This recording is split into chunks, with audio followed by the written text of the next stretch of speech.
Hi എല്ലാവർക്കും the teacher എഡ്യൂക്കേറ്ററിൻ്റെ പുതിയൊരു വീഡിയോയിലേക്ക് സ്വാഗതം. ഇന്ന് നമ്മൾ പഠിക്കാൻ വേണ്ടി പോകുന്നത് defence mechanisms or adjustment mechanisms, സമായോജന ക്രിയാതന്ത്രങ്ങൾ എന്നിവയെക്കുറിച്ചാണ്. നമ്മൾ ജനനം മുതൽ മരണം വരെ വ്യത്യസ്തമായിട്ടുള്ള പ്രശ്നങ്ങളെ അഭിമുഖീകരിച്ചാണ് ഓരോ വ്യക്തിയും ജീവിക്കുന്നത്. അപ്പോൾ അതിനെ ഓരോ സാഹചര്യങ്ങളിലും എങ്ങനെ അതുമായിട്ട് പൊരുത്തപ്പെടാം എന്നതിനെ ആശ്രയിച്ചാണ് ഓരോ ഡിഫെൻസ് മെക്കാനിസം അഥവാ സമായോജന തന്ത്രങ്ങൾ വ്യക്തികൾ കൈവരിക്കുന്നത്. അപ്പോൾ ഒരു വെൽ അഡ്ജസ്റ്റഡ് പേഴ്സൺ എങ്ങനെയായിരിക്കും? അയാൾക്ക് അയാളുടെ ശക്തികളെക്കുറിച്ചും ദൗർബല്യങ്ങളെക്കുറിച്ചും വ്യക്തമായിട്ടുള്ള ധാരണ ഉണ്ടായിരിക്കും. സെൽഫ് റെസ്പെക്റ്റ് അഥവാ സ്വയം ബഹുമാനിക്കുന്നതിനും മറ്റുള്ളവരെ ബഹുമാനിക്കാനുള്ള കഴിവുണ്ടായിരിക്കും. വെരി ഫ്ലെക്സിബിൾ ആയിരിക്കും. അയാൾക്ക് ഓരോ സാഹചര്യങ്ങളും അനുസരിച്ച് ചിന്തിച്ച് പ്രവർത്തിക്കാനുള്ള കഴിവുണ്ടായിരിക്കും. പ്രതികൂല സാഹചര്യങ്ങളായിട്ട് പൊരുത്തപ്പെടാനുള്ള കഴിവുണ്ടായിരിക്കും. അയാൾ എപ്പോഴും റിയലിസ്റ്റിക് ആയിരിക്കും. എങ്ങനെ ലോകത്തെക്കുറിച്ച് യാഥാർത്ഥ്യബോധത്തോടെ ചിന്തിക്കാനുള്ള കഴിവുള്ള ആളായിരിക്കും. ചുറ്റുപാടുകളുമായിട്ട് ഇണങ്ങിച്ചേരുവാനുള്ള കഴിവുള്ള ആളായിരിക്കും. പിന്നെ മറ്റുള്ളവരിൽ നന്മ കണ്ടെത്താനുള്ള കഴിവുള്ള ആളായിരിക്കും. ഇങ്ങനെയൊക്കെയാണ് ഒരു വെൽ അഡ്ജസ്റ്റഡ് പേഴ്സൺ ആയിരിക്കുന്നത്. അപ്പോൾ നമ്മൾ വെൽ അഡ്ജസ്റ്റ് പേഴ്സൺ ആണോ എന്ന് എങ്ങനെ തിരിച്ചറിയാം? ഇതേ ക്വാളിറ്റീസൊക്കെ നമുക്കുണ്ടെങ്കിൽ നമ്മളും വെൽ അഡ്ജസ്റ്റഡ് ആണ്. അപ്പോൾ ഇനി ഇങ്ങനെ വെൽ അഡ്ജസ്റ്റഡ് അതായത് നന്നായിട്ട് സാഹചര്യങ്ങളായിട്ട് പൊരുത്തപ്പെടാൻ വേണ്ടി സാധാരണ ഓരോ വ്യക്തികളും ഉപയോഗിക്കുന്ന ക്രിയാതന്ത്രങ്ങളെയാണ് ഡിഫെൻസ് മെക്കാനിസം അഥവാ അഡ്ജസ്റ്റ്മെൻറ്റ് മെക്കാനിസം എന്ന് പറയുന്നത്. ഇനി നമുക്ക് ഇതിൻ്റെ ഡെഫിനിഷൻ എന്താണെന്ന് നോക്കാം.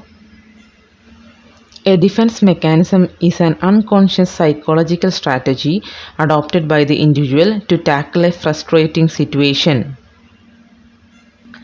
മോഹഭംഗങ്ങളിൽ നിന്നും മാനസിക സംഘർഷങ്ങളിൽ നിന്നും രക്ഷപ്പെടാനോ പ്രതിരോധിക്കാനോ വേണ്ടി വ്യക്തികൾ സ്വീകരിക്കുന്ന തന്ത്രങ്ങളെയാണ് പ്രതിരോധ തന്ത്രങ്ങൾ അഥവാ സമായോജന തന്ത്രങ്ങൾ എന്ന് പറയുന്നത്. It may be defined as any habitual method of overcoming blocks, reaching goals, satisfying motives, relieving frustration, and maintaining equilibrium. This helps in reducing tensions and assists the individual in maintaining self-respect. ഇത്തരം തന്ത്രങ്ങളിലൂടെ മാനസിക സംഘർഷങ്ങളെ ലഘൂകരിക്കാനോ ഒഴിവാക്കാനോ കഴിയും. അതുവഴി മാനസികമായി സ്വാസ്ഥ്യം വീണ്ടെടുക്കാൻ സാധിക്കുന്നു. ഓരോ വ്യക്തിയും വ്യക്തിത്വ തുലനം നിലനിർത്താനും സ്വന്തം തന്ത്രങ്ങളാണ് ഉപയോഗിക്കുന്നത്. അതിൽ ചില തന്ത്രങ്ങൾ അതായത് ഡിഫെൻസ് മെക്കാനിസമാണ് നമ്മൾ ഇനി ഓരോന്നും പഠിക്കാൻ വേണ്ടി പോകുന്നത്. നമുക്ക് ചുരുക്കി പറഞ്ഞ ഡിഫെൻസ് മെക്കാനിസം എന്തെന്ന് പറയാം? They are protective devices which an individual may resort four safe guarding him against psychological dangers and distress. Defence mechanism എന്താണ്? പ്രൊട്ടക്റ്റീവ് ഡിവൈസ് അതായത് പ്രതിരോധ തന്ത്രമാണ്.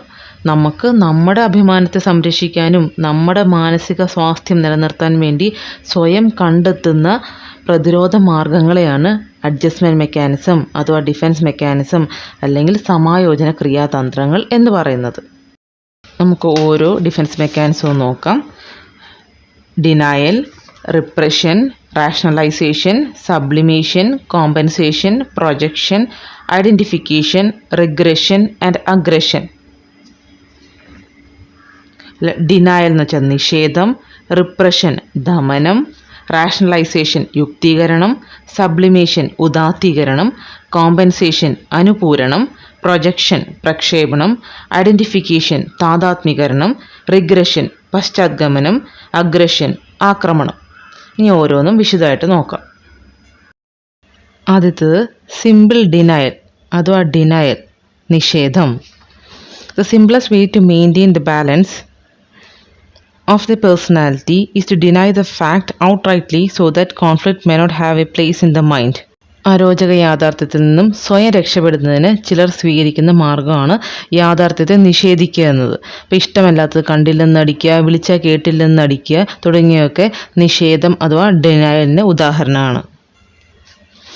It is actually the active refusal to carry out request. Such people do not oppose but they do resist suggestion by others. അപ്പോൾ മറ്റുള്ളവരെ നേരിട്ട് പ്രതിരോധിക്കത്തില്ല. കേട്ടില്ലെന്നടിക്കുക, കണ്ടില്ലെന്നടിക്കുക, സഹകരിക്കാൻ മടി കാണിക്കുക, റിബല്യസ് ബിഹേവിയർ ചിലപ്പോഴൊക്കെ പ്രകടിപ്പിക്കുക, ഇതൊക്കെ എന്തിൻ്റെ ഭാഗമാണ്? ഡിനയൽ അഥവാ നിഷേധത്തിൻ്റെ ഭാഗമാണ്. അടുത്തതാണ് റിപ്രഷൻ അഥവാ ദമനം. It is a mental mechanism by which an individual forgets by pushing down into the unconscious any thoughts that arouse anxiety. It is an unconscious process wherein painful experiences, shameful thoughts, guilt-laden memories, or unfulfilled wishes are removed from conscious mind by pushing down them into the unconscious mind. വേദനാജനകമായിട്ടുള്ള അനുഭവങ്ങൾ, മാനസിക സംഘർഷങ്ങൾ, സാക്ഷാത്കരിക്കാൻ പറ്റാത്ത ആഗ്രഹങ്ങൾ, ഇവയൊക്കെ നമ്മുടെ അബോധ മനസ്സിലേക്ക് തള്ളിവിടുന്ന പ്രക്രിയയാണ് ദമനം എന്ന് പറയുന്നത്. ചില കാര്യങ്ങളെക്കുറിച്ച് ഓർക്കുമ്പോൾ നമുക്ക് കുറ്റബോധമൊക്കെ ഇല്ലേ, അപ്പോൾ അതിനെയൊക്കെ നമ്മൾ ഈ അബോധ മനസ്സിലേക്ക് തള്ളിവിടും. നമ്മൾക്ക് അതൊന്നും ഓർക്കാൻ ഇഷ്ടമേ അല്ല. അപ്പോൾ അങ്ങനെ തന്നെ റിപ്രസ് ചെയ്യാണ്, ദമനം നടത്തുകയാണ്. അതായത് ഇഷ്ടമല്ലാത്ത വികാരങ്ങളെയൊക്കെ നമ്മൾ പൂഴ്ത്തി വയ്ക്കുന്നതാണ് റിപ്രഷൻ എന്ന് പറയുന്നത്. അപ്പം ഇങ്ങനെ ചെയ്യുമ്പോൾ പല മാനസിക സംഘർഷങ്ങളും മാനസിക രോഗങ്ങൾക്കും കാരണമാകുന്നതാണ് റിപ്രഷൻ. അപ്പോൾ നമുക്ക് കൂടെ ഇതുമായിട്ട് യാതൊരു രീതിയിലും പൊരുത്തപ്പെടാൻ പറ്റുന്നില്ല, ഇതെല്ലാം നമ്മുടെ ഉള്ളിൽ ഇങ്ങനെ പൂഴ്ത്തി വെച്ചിരിക്കുകയാണെങ്കിൽ സ്വാഭാവികമായിട്ട് നമ്മുടെ മാനസിക നില തന്നെ തെറ്റിപ്പോവും.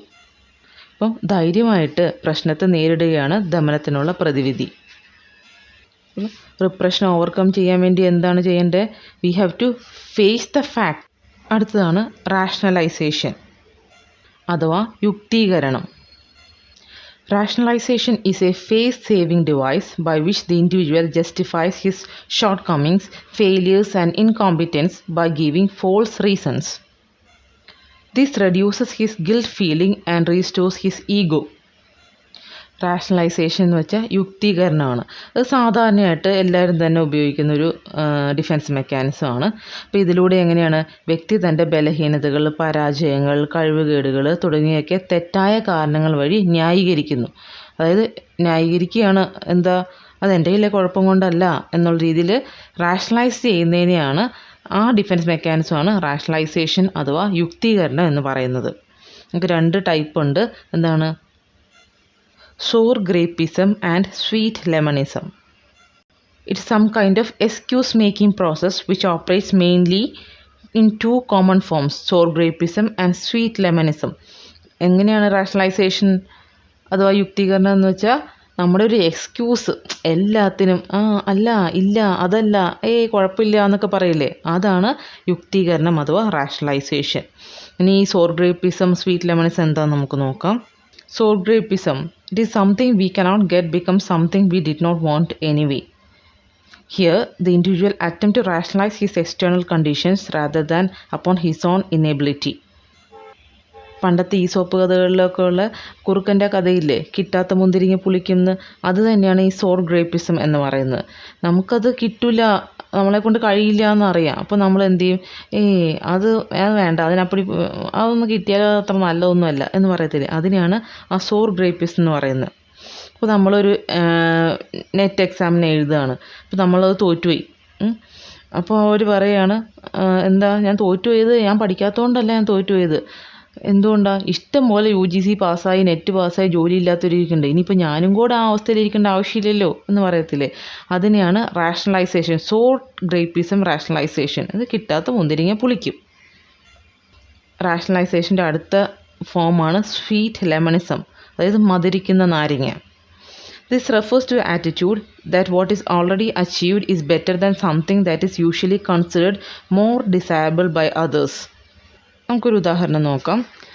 ഒരു നല്ല ക്വാളിഫൈഡ് ആയിട്ടുള്ള ഒരാൾ ചെറിയൊരു പോസ്റ്റിൽ ജോലി ചെയ്യുകയാണ്. അപ്പോൾ അയാൾ പറയുകയാണ്, എനിക്ക് വലിയ പോസ്റ്റ് കിട്ടിയില്ലെങ്കിൽ എനിക്ക് പ്രശ്നമൊന്നുമില്ല, ഇതിൽ എനിക്ക് എല്ലാ സൗകര്യത്തിനും എനിക്ക് ജോലി ചെയ്യാൻ പറ്റുന്നുണ്ട്. പക്ഷേ ഉള്ളിൽ ഡിസപ്പോയിൻമെൻറ്റ് ഉണ്ടെങ്കിൽ കൂടി പുള്ളി എന്താ പറയണത്? I am happy with this. അതൊരു ടൈപ്പ് ഓഫ് റാഷണലൈസേഷനാണ്. അപ്പം തുറന്നു പറയാൻ പറ്റില്ല, എനിക്ക് ഇത് ഇഷ്ടമല്ല, അങ്ങനെയല്ല. അവനെ തന്നെ വിശ്വസിപ്പിച്ച് വെച്ചേക്കാണ്, റാഷണലൈസ് ചെയ്തേക്കാണ്. This is better for me, this one is the best one for me എന്ന് പറഞ്ഞ് അവനവനെ തന്നെ ഡിഫെൻഡ് ചെയ്തിരിക്കുകയാണ്. അതാണ് സ്വീറ്റ് ലെമണിസം, മധുര നാരങ്ങ എന്ന് പറഞ്ഞ്. ഹൈലി ക്വാളിഫൈഡ് ആണ്, പക്ഷേ ലോ ജോബിലാണ് വർക്ക് ചെയ്യുന്നതെങ്കിലും അവൻ പറയുന്നത് this one is the most suitable for me. അതിനെയാണ് സ്വീറ്റ് ലെമണിസം എന്ന് പറയുന്നത്. അടുത്ത് സബ്ലിമേഷൻ അഥവാ ഉദാത്തീകരണം. Sublimation involves a process of redirecting the socially unacceptable desires along desirable channels. Actually, sublimation makes the desires sleep. It means acceptance of socially approved substitute goal for a drive whose channel of expression is blocked. Sublimation അഥവാ ഉദാത്തീകരണം എന്ന് വെച്ചാൽ അസ്വീകാര്യമായിട്ടുള്ള ആഗ്രഹങ്ങളെ ശക്തമായ സാമൂഹിക അംഗീകാരമുള്ള പാതയിലേക്ക് തിരിച്ചുവിടുന്ന പ്രക്രിയയാണ്. അതായത് മാനസിക സംഘർഷം ഒഴിവാക്കാൻ വേണ്ടി സമൂഹത്തിന് സ്വീകാര്യമായിട്ടുള്ളൊരു മാർഗം നേടുകയാണ് ഇതിലൂടെ. ഈ ഉദാത്തീകരണം അഥവാ സബ്ലിമേഷൻ്റെ അകത്ത് നമ്മുടെ ഉള്ളിലുള്ള ആഗ്രഹങ്ങളെ എങ്ങനെയാണ് ഉറക്കി കിടത്തിയേക്കാണ്. എന്നിട്ട് മറ്റൊരു സമൂഹത്തിൽ ഉൾക്കൊള്ളാവുന്ന രീതിയിലേക്ക് അതിനെ തിരിച്ചുവിട്ടിരിക്കുന്ന ഇതിനെയാണ് ഉദാത്തീകരണം അഥവാ സബ്ലിമേഷൻ എന്ന് പറയുന്നത്. നമുക്കൊരു ഉദാഹരണം നോക്കാം. മക്കളില്ലാത്ത ഭയങ്കര പൈസ ഉള്ള ഒരാൾ എന്ത് ചെയ്തു? സാമൂഹ്യ സേവനത്തിലൂടെയൊക്കെ തൻ്റെ ഉള്ളിലുള്ള ആഗ്രഹങ്ങളെ വേണ്ട രീതിയിൽ തിരിച്ചുവിട്ടിരിക്കുകയാണ്. അതിനെയാണ് സബ്ലിമേഷൻ അഥവാ ഉദാത്തീകരണം എന്ന് പറയുന്നത്. സബ്ലിമേഷൻ അഥവാ ഉദാത്തീകരണത്തിൻ്റെ മറ്റൊരു ഉദാഹരണമാണ് ഈ അൺഅക്സെപ്റ്റഡ് ആയിട്ടുള്ള സെക്ഷൽ ഇമ്പൾസസ് ഒക്കെ നമ്മൾ എന്താണ് ക്രിയേറ്റീവായിട്ട് മ്യൂസിക്, ആർട്ട്, ലിറ്ററേച്ചർ എങ്ങനെ ഈ ഫീൽഡിലേക്കൊക്കെ തിരിച്ചുവിട്ട് നമുക്കിടെ ആ ടെൻഷൻ റിലീസ് ചെയ്യുന്നൊരു മെത്തേഡാണ് സബ്ലിമേഷൻ അഥവാ ഉദാത്തീകരണം. കോമ്പൻസേഷൻ അഥവാ അനുപൂരണം. Compensation is a mechanism in which an individual tries to balance or cover up his deficiency in one field by exhibiting his strength in another field. Compensation involves a process of substitution of achievement. Compensation അഥവാ അനുപൂരണം എന്ന് വെച്ചാൽ ഒരു രംഗത്തുള്ള പോരായ്മ മറ്റ് രംഗത്തിലുള്ള ശക്തിയിലൂടെ മറയ്ക്കാൻ ശ്രമിക്കുന്ന തന്ത്രമാണ് അനുപൂരണം. അതായത് നമ്മൾ ഒരു ഭാഗത്ത് വളരെ വീക്കാണെങ്കിൽ അടുത്ത ഭാഗത്ത് കൂടുതലായിട്ട് എഫേർട്ട് ഇട്ട് അവിടെ വിജയം കൈവരിക്കാൻ കാണിക്കുന്ന ആ ഒരു തന്ത്രത്തെയാണ് കോമ്പൻസേഷൻ അഥവാ അനുപൂരണം എന്ന് പറയുന്നത്. അതായത് പഠന കാര്യങ്ങൾ മികവ് പുലർത്താൻ കഴിയാത്ത കുട്ടി കായിക പ്രവർത്തനങ്ങളിലെ മികവിലൂടെ തൻ്റെ ആത്മാഭിമാനം വീണ്ടെടുക്കാൻ ശ്രമിക്കുന്നു. അതെന്ത് ടെക്നിക്കാണ്? ഇറ്റ് ഈസ് കോമ്പൻസേഷൻ അഥവാ അനുപൂരണം. Low achievement in one area is substituted by high achievement in another area for the satisfaction of the need for approval. ഒരു എക്സാമ്പിൾ നോക്കാം. A boy who fails in academic subjects may save his self-esteem by distinguishing himself in athletics. Projection അഥവാ പ്രക്ഷേപണം. This is the most common defense mechanism by which the individual judges others by himself. Projection is the mechanism through which the individual perceives in others the undesirable motives and traits which he himself possesses. Projection അഥവാ പ്രക്ഷേപണം എന്ന് വെച്ചാൽ ഒരു വ്യക്തി തൻ്റെ കുറ്റങ്ങളും പരാജയങ്ങളുടെയൊക്കെ കാരണം മറ്റൊരാളിൽ ചുമത്തി സ്വയം രക്ഷപ്പെടുന്ന ഒരു സമായോജന ക്രിയാതന്ത്രമാണ്. അതിൽ ഡിഫെൻസ് മെക്കാനിസമാണ്. അപ്പോൾ വളരെ സാധാരണയായിട്ട് ഉപയോഗിച്ച് വരുന്ന ഒരു പ്രതിരോധ തന്ത്രമാണ് പ്രക്ഷേപണം അഥവാ പ്രൊജക്ഷൻ. അത് പരീക്ഷയിൽ പരാജയപ്പെടുന്ന കുട്ടി പരാജയത്തിൻ്റെ കാരണം എന്തെന്ന് പറയും? ക്വസ്റ്റ്യൻ പേപ്പർ ഭയങ്കര പാടായിരുന്നു, അല്ലെങ്കിൽ മോശപ്പെട്ടായിട്ടാണ് ടീച്ചർ പഠിപ്പിച്ചത്. അപ്പോൾ ഇതൊക്കെ എന്ത് ടൈപ്പ് ഡിഫെൻസ് മെക്കാനിസമാണ്? അത് പ്രക്ഷേപണം അഥവാ പ്രൊജക്ഷനാണ്. A dishonest person assumes that all others are dishonest. ഈ നാട്ടുഭാഷ പറയത്തില്ലേ, മഞ്ഞപ്പിത്തമുള്ള കണ്ണുകൊണ്ട് നോക്കിയാൽ എല്ലാം മഞ്ഞയായിട്ട് കാണുന്നത്, അതിനെയാണ് പ്രൊജക്ഷൻ എന്ന് പറയുന്നത്. അടുത്തതാണ് identification, താദാത്മീകരണം. Identification consists of adopting the feelings, attitudes and achievements of others as one's own. Here, an individual seeks satisfaction in associating himself in some way with the success of others. താദാത്മീകരണം അഥവാ identification എന്ന് വെച്ചാൽ തൻ്റെ പോരായ്മകളിൽ നിന്നും പരാജയങ്ങളിൽ നിന്നും രക്ഷ നേടുന്നതിനായിട്ട് മറ്റുള്ളവരുടെ വിജയത്തിലും പ്രസിദ്ധിയിലും ഭാഗഭാക്കാകുന്നതിനെയാണ് താദാത്മീകരണം എന്ന് പറയുന്നത്. ഇത് നമുക്ക് ഉദാഹരണം നോക്കാം. കളികളിൽ വേണ്ടത്ര നിപുണതയൊന്നും ഇല്ലാത്ത കുട്ടികൾ സ്പോർട്സ് താരങ്ങളുമായിട്ട് നമ്മൾ കമ്പയർ ചെയ്യുക, അത് ഐഡൻറ്റിഫൈ ചെയ്യുക, താദാത്മീകരണം നടത്തുക. എന്നിട്ട് എന്ത് ചെയ്യും? അവനങ്ങനെയാണ്, ആ പ്ലെയർ അത്ര നല്ലതാണെന്ന് പറയത്തില്ലേ, അതൊരു അക്സെപ്റ്റൻസ് ആണ്. അതിനെയാണ് താദാത്മീകരണം അഥവാ ഐഡൻറ്റിഫിക്കേഷൻ എന്ന് പറയുന്നത്. നമുക്ക് വേറൊരു എക്സാമ്പിൾ നോക്കാം. To hide his own failures, a student may identify himself with his father and talk about his success. അപ്പോൾ തൻ്റെ പരാജയങ്ങളൊക്കെ മറച്ചു വയ്ക്കാൻ വേണ്ടി കുട്ടി ക്ലാസ്സിൽ കൂട്ടുകാരൊക്കെ എടുത്തെന്ന് പറയും, എൻ്റെ അച്ഛൻ ഭയങ്കര അങ്ങനെയാണ് ഇങ്ങനെയാണെന്നൊക്കെ പറയത്തില്ലേ, അതെന്താണ്? ഇറ്റ് ഈസ് ഐഡൻറ്റിഫിക്കേഷൻ അഥവാ താദാത്മീകരണമാണ്. അടുത്ത ഡിഫെൻസ് മെക്കാനിസമാണ് റിഗ്രഷൻ അഥവാ പശ്ചാത്ഗമനം. Regression is a mechanism of escape from reality by returning to behavior appropriate at an earlier age. It is defined as unconscious backtracking either in memory or in behavior which might have been successful in the past. In this, the individual returns to a less mature level of development to save his ego. പശ്ചാത്ഗമനം എന്താണെന്ന് നോക്കാം. അതായത് regression. നമുക്കൊരു പ്രശ്നത്തെ നേരിട്ട് കൈകാര്യം ചെയ്യാൻ കഴിയത്തില്ല.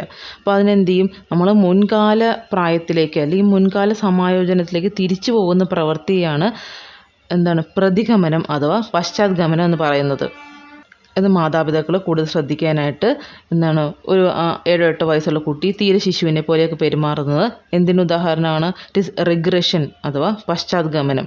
അതിന് പ്രതിഗമനം എന്ന് പറയുന്നുണ്ട്. An adolescent girl who has been frustrated in fulfilling her needs may cry like a child. Adolescent ഏജിലുള്ള പെൺകുട്ടിക്ക് അവളുടെ ആ ഫ്രസ്ട്രേഷൻ അല്ലെങ്കിൽ മാനസിക ബുദ്ധിമുട്ടുകൾ ആ രീതിയിൽ പറഞ്ഞ് മനസ്സിലാക്കാൻ പറ്റില്ലെങ്കിൽ എന്ത് ചെയ്യും? കൊച്ചുകുട്ടികളെ പോലെ ഇരുന്ന് കരയും. അത് എന്ത് ടൈപ്പ് ഡിഫെൻസ് മെക്കാനിസം ആണ്? It is regression. അടുത്തത് aggression. It is an attempt to hurt or destroy either the source of the frustration or any other thing or person itself if it is not possible to destroy the source. Cause of aggression is deep anger and frustration. Aggression അഥവാ ആക്രമണം എന്ന് വെച്ചാൽ എന്താ? നമുക്കൊരു കാര്യം കിട്ടിയില്ല, അതായത് ഒരു മോഹഭംഗം ഉണ്ടായി, അതായത് നടക്കില്ല എന്ന് വിചാരിച്ച കാര്യത്തിൽ അതിനെ നമ്മൾ ഓവർകം ചെയ്യാൻ വേണ്ടി എടുക്കുന്നതാണ് ആക്രമണം അഥവാ അഗ്രഷൻ. എന്താണ്?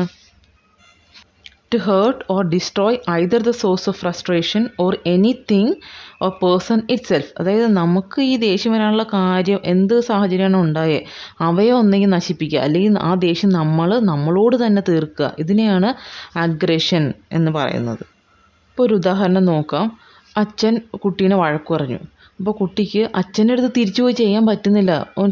അച്ഛനൊന്നും ചെയ്യാൻ പറ്റാത്തതുകൊണ്ട് അവൻ എന്ത് ചെയ്യുന്നു? അവൻ കൈ കിട്ടിയ സാധനം എടുത്ത് എറിഞ്ഞുടച്ചു. അതൊരു type അഗ്രഷനാണ്. Aggression is of two types, extrapunitive aggression and intrapunitive aggression. ഇനി ഓരോന്ന് എന്താണെന്ന് നോക്കാം. എക്സ്ട്രാപ്യൂണിറ്റീവ് എന്ന് വെച്ചാൽ പ്രത്യക്ഷമായിട്ടുള്ള ആക്രമണം, ഇൻട്രാപ്യൂണിറ്റീവ് എന്ന് വെച്ചാൽ പരോക്ഷമായിട്ടുള്ള ആക്രമണം. മോഹഭംഗങ്ങളിൽ നിന്ന് ഉടലെടുക്കുന്ന സമായോജന തന്ത്രമാണ് ആക്രമണം അഥവാ അഗ്രഷൻ. ഇത് 2 തരത്തിലുണ്ട്, പ്രത്യക്ഷമായിട്ടുള്ളതും പരോക്ഷമായിട്ടുള്ളതും. അതായത് എക്സ്ട്രാപ്യൂണിറ്റീവ് അഗ്രഷൻ ആൻഡ് ഇൻട്രാപ്യൂണിറ്റീവ് അഗ്രഷൻ. അപ്പോൾ അതിൽ പ്രത്യക്ഷമായിട്ടുള്ളത് എങ്ങനെയാണെന്ന് നോക്കാം. Individual aggressively attributes the frustration to external persons or objects. It may be in the form of abusive language or direct attack against the responsible person. അത് പ്രത്യക്ഷമായിട്ടുള്ള ആക്രമണത്തിൽ എന്താ സംഭവിക്കുന്നത്? ഈ ആര് കാരണമാണോ ഈ പ്രശ്നം ഉണ്ടായത് നേരിട്ട് അവനെ തന്നെ അറ്റാക്ക് ചെയ്യുക. ഏത് കാരണം കൊണ്ടാണോ ഇവന് ദേഷ്യം വന്നേക്കുന്നത് അല്ലെങ്കിൽ ഏത് കാരണം കൊണ്ടാണോ ഇവന് മാനസിക ബുദ്ധിമുട്ടുണ്ടായേക്കുന്നത് ആ കാരണത്തെ തന്നെ ആക്രമിക്കുകയാണ്. ഇപ്പോൾ ഒരു കുട്ടി അവൻ്റെ അടുത്ത് വന്ന് വഴക്ക് ഉണ്ടാക്കിയെങ്കിൽ അവനെ അറ്റാക്ക് ചെയ്യുന്നതാണ് എക്സ്ട്രാ പ്യൂണിറ്റീവ്. അത് പ്രത്യക്ഷമായിട്ട് ചെയ്യണം. ഇനി നമുക്ക് ഇൻട്രാ പ്യൂണിറ്റീവ് എന്താണെന്ന് നോക്കാം, അഥവാ പരോക്ഷമായിട്ടുള്ള ആക്രമണം. In this type of aggression, the individual expresses his aggressive behavior towards himself. He may criticize himself or hurt himself. തന്നെ ഉപദ്രവിക്കുകയോ തന്നെ കുറ്റം പറയുകയോ ചെയ്യുന്നതിനെയാണ് ഇൻട്രാ പ്യൂണിറ്റീവ് അഗ്രഷൻ എന്ന് പറയുന്നത്. സാധാരണയായിട്ട് പരീക്ഷയ്ക്ക് ചോദിച്ചുള്ളതാണ് withdrawal. Withdrawal means situations which cause difficulties or refusing to face problems to avoid danger of failure and hence possible frustration. It is a mechanism of escape in which individual merely removes himself from the world of action and conflict to find out satisfaction in a less strenuous world. Withdrawal എന്ന് വെച്ചാൽ എന്താ? ഉൾവലിയലാണ്.